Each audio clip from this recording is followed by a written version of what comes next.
de votre présentation. Alors, je suis certain que le Conseil canadien va s'assurer de distribuer votre présentation que vous nous avez faite. C'était très intéressant et très précis. Allons maintenant au secteur de l'élevage au Burkina Faso. Nous avons une présentation du ministre Coutu, ministre des Ressources animales et halieutiques. Alors, Monsieur le ministre, sans attendre, je vous passe la parole pour vous aussi nous présenter ce secteur très dynamique du Burkina Faso. Merci, cher ami. Bonjour à tous. Je voudrais... Vous entendez? Vous m'entendez? Oui, oui, on vous entend très bien, très clair. Très bien, très bien, très bien. Alors, je voudrais donc saluer son Excellence, Monsieur le Premier ministre, qui nous donne encore, en tout cas, la certitude qu'il tient beaucoup à notre secteur. Je sais qu'il était très occupé depuis ce matin par une grande conférence. Il est encore parmi nous pour écouter ce secteur que lui-même a qualifié de premier axe du développement de notre économie. Et je voudrais également saluer leurs excellences, les deux ambassadeurs, ou l'ambassadeur et l'ambassadrice. Et puis, bonjour à tous, là-bas, salut tout le monde, les panélistes et puis les participants. Et je suis Coutu Somanogo, ministre des Ressources animales et halieutiques. Et je voudrais, je ne sais pas si vous avez mon...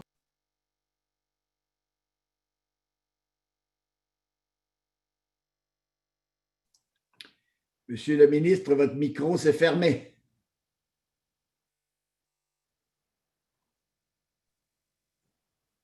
Alors, vous êtes de retour, c'est bon. Très bien, je suis là avec mon...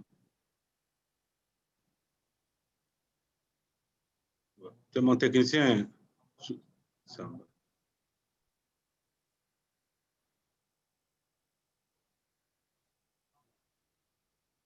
Voilà, c'est ça.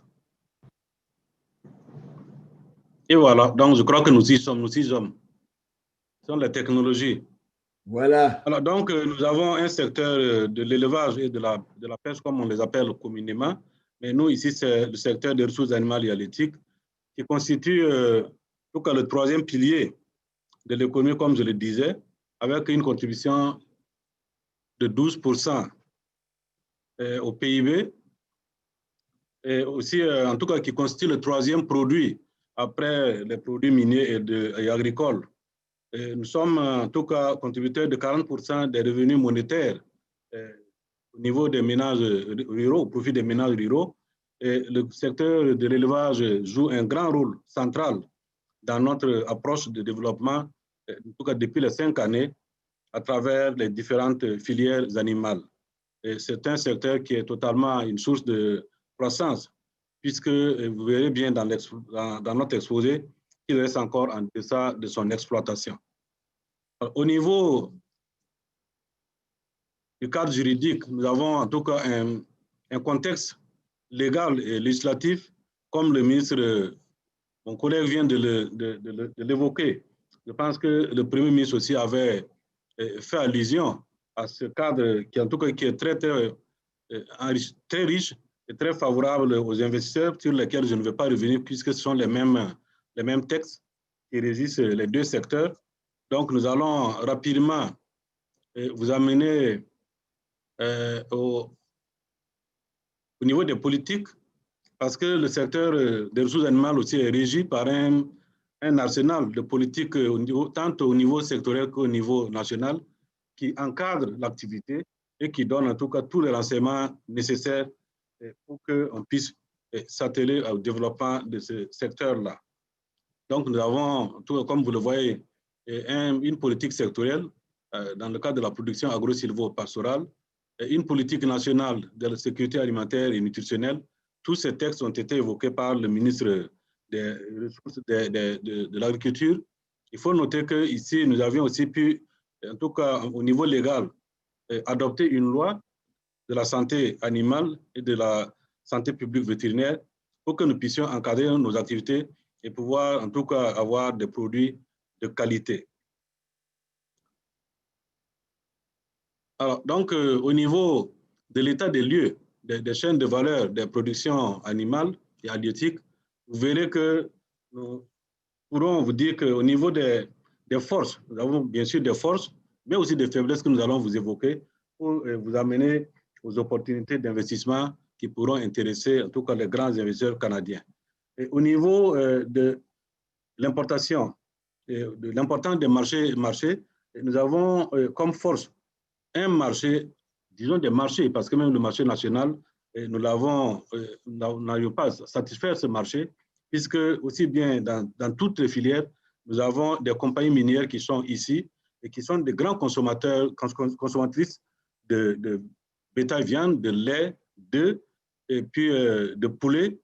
Et malheureusement, nous avons une faible exportation de la viande, ce qui fait qu'effectivement, il y a un manque à gagner puisque nous n'avons pas à l'instant vraiment des infrastructures de transformation de nos produits comme la viande.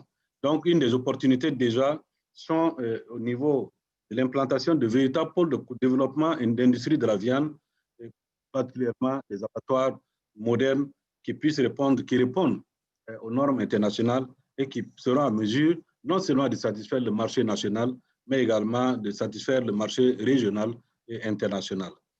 Nous avons un effectif effectivement de bétail numériquement très important.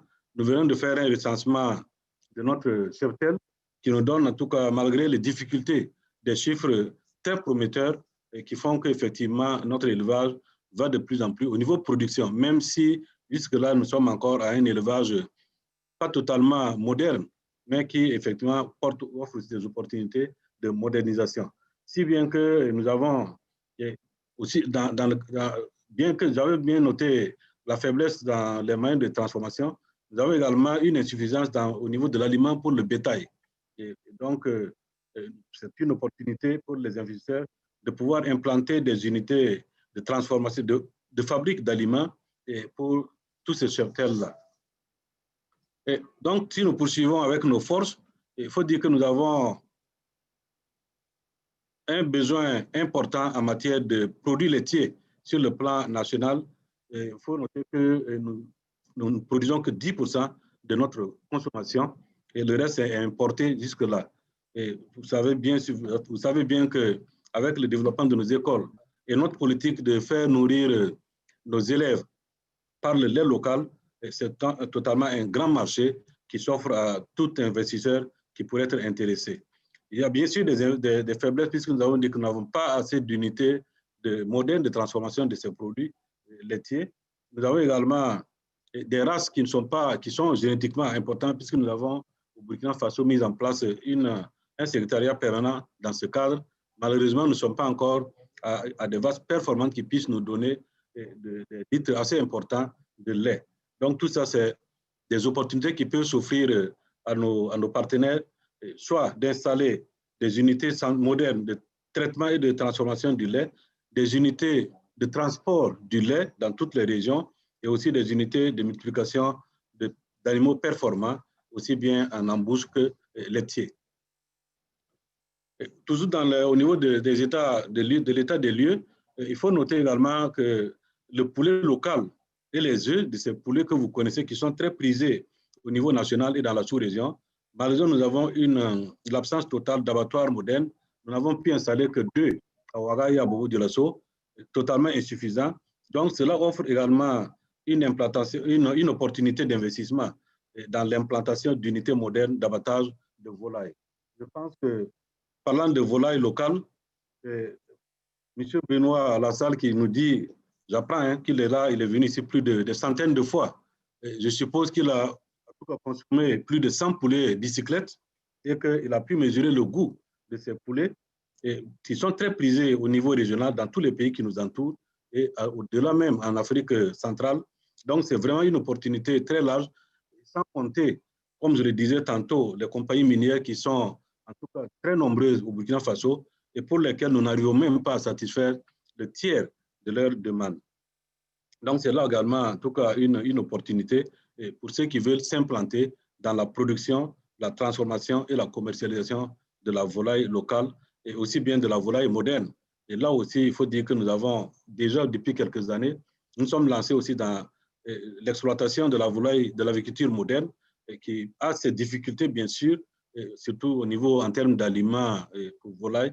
Et là, puisque nous sentons qu'il y a un engouement dans cette production, et du coup, il y a une demande très forte au niveau des aliments pour volailles que pour poissons, que nous n'avons pas pu, puisque nous avons dit que nous occupons aussi du volet halieutique. Il y a également, en tout cas, une grande opportunité avec les changements de comportement dans les consommations. Beaucoup de demandes en poissons, beaucoup de demandes en produits halieutiques. Malheureusement, nous sommes encore dans l'importation, alors que nous avons beaucoup d'opportunités, pratiquement 200 000 hectares de plans d'eau qui ne sont encore sous-exploités et qui peuvent servir à aller de l'avant dans le cadre de l'exploitation et de la production halieutique. Voilà, donc, ce qu'on peut dire de façon transversale, autre opportunité qui peuvent intéresser nos investisseurs, c'est les fermes modernes. Comme je le disais tantôt, nous sommes encore à un élevage qui n'est pas suffisamment moderne comme nous le voulons. Et donc, il y a en tout cas cette opportunité de venir installer des fermes. La loi, nos textes que nous avons évoqués tantôt, en tout cas, permettent d'avoir de grandes surfaces et pour l'exploitation, l'installation et l'exploitation de fermes modernes d'élevage qui vont aider à renforcer l'offre de viande et de produits laitiers et qui pourront, soit des unités d'embauche, qui pourront enrichir les capacités d'exportation de ces produits-là. Il y a également le renforcement de la traçabilité des produits et par la mise en place d'infrastructures modernes telles que les laboratoires et équipements de contrôle de la qualité des produits qui sont également des opportunités. Il y a la mise en place des structures de contrôle de qualité. Et enfin, il y a l'amélioration de la disponibilité et d'accessibilité des intrants vétérinaires et zootechniques. Vous savez que nous avons un élevage qui aussi a ses difficultés, particulièrement dans le domaine de la santé. C'est vrai que nous avons un texte qui encadre ce secteur, mais il y a encore que nous sommes confrontés à beaucoup de difficultés dans le cadre de l'absence des médicaments. Et si nous avons en tout cas des investisseurs qui puissent s'implanter pour produire aussi bien des vaccins contre ces maladies, je pense que ce sont de grandes opportunités pour nos investisseurs, nos partenaires. Je n'étais pas à jour de mes diaspos.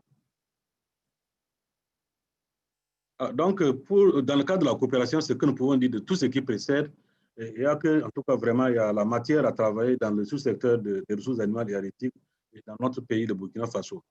Il y a de nombreuses opportunités qui existent et qui peuvent être exploitées avec l'accompagnement de l'État, bien sûr, à travers notre département, puisque nous avons mis en place depuis les 5 ans le système de partenariat public-privé qui offre en tout cas aux investisseurs l'accompagnement de l'État en matière de taxes, en matière d'autres sujets, en matière de commercialisation qui puissent en tout cas leur permettre d'exploiter au mieux le domaine qu'ils veulent. Il n'existe pas d'exigence particulière de notre ministère pour la réalisation d'un accord bilatéral et nous nous conformons aux procédures nationales en la matière. Toutefois, comme je l'ai mentionné, des échanges en tout cas plus rapprochés via les chancelleries et aux besoins des voyages d'échange pourront être facilités pour approfondir la réflexion dans tous ces domaines. Voilà un peu pour donner comme conclusion. C'est un sous-secteur, en tout cas, au Burkina Faso qui dispose d'énormes potentialités en matière d'opportunités d'investissement. Comme nous le disons, il y a encore une grande marge puisque nous ne sommes pas à la modernisation. Donc, tout en essayant de moderniser, je pense qu'il y a une énorme marge qui puisse nous permettre d'aller de l'avant dans ce secteur-là. Il y a aussi les conditions pour les investissements qui sont assouplies, et nous l'avons répété, à travers un environnement juridique et législatif favorable aux activités du secteur agro-silvo-pastoral. Le ministère des Ressources animales et halieutiques, à travers toutes ces structures techniques, reste disponible à accompagner tout investisseur désirant investir dans le domaine et cela dans le respect des normes et procédures que nous avons édictées au plan national. Voilà, en tout cas, ce que nous avons pu dire en attendant que nous puissions nous rencontrer et rencontrer tous les investisseurs qui pourront venir au Burkina Faso afin que nous puissions de manière approfondie trouver des canaux pour leur expliquer un peu aux besoins d'être situés sur ce qui est déjà fait au Burkina et qui pourrait en tout cas les attirer encore plus afin que nous puissions ensemble développer ce secteur des ressources animales et halieutiques au Burkina Faso. Merci à vous tous Merci pour cette initiative que nous apprécions à sa juste valeur et qui nous permet d'échanger en étant dans nos bureaux. Et je pense que c'est en tout cas une bonne opportunité que son Excellence nous a offerte. Et grâce à l'entremise de cette technologie, et je voudrais en tout cas féliciter tous ceux qui ont pu participer, qui ont contribué à ce que nous puissions nous retrouver et de discuter autour de sujets très importants pour le Burkina Faso. Je vous remercie. Merci, merci, Monsieur le ministre, pour cette très, très belle présentation. Et vous